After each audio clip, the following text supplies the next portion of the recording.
Pour atteindre l'excellence, il ne faut pas tricher. Donc là, tout ce qui est engrais, tout ce qui est production intensive et tout ça, on est complètement à l'opposé. Le café, c'est un produit qui est très simple à l'origine, mais quand on va commencer à le geeker, en fait, ça devient ultra complexe parce qu'il n'y a pas un paramètre, mais il y en a plein.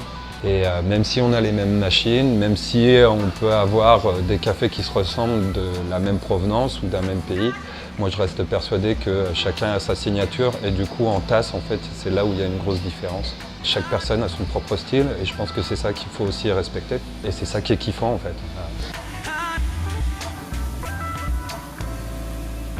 Il y a la torréfaction pour le coffee et par la suite la vente directe auprès du particulier, donc en sachet.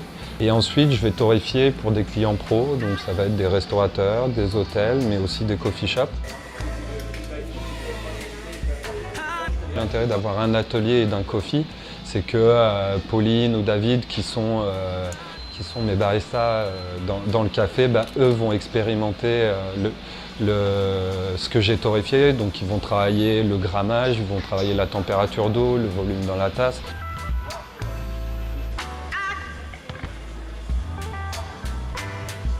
La dégustation, moi, c'est mon contrôle qualité des torréfactions que j'ai fait de la semaine.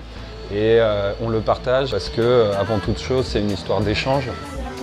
Et moi, je reste persuadé qu'il vaut mieux boire un café, mais un meilleur café, que 3 dans la journée. Et moi, c'est ce que je fais. Je ne me paye pas 50 restos par mois, mais j'aime bien m'en faire un. Et par contre, celui-là, il envoie du lourd. Et derrière, je m'en souviens parce qu'il m'a marqué.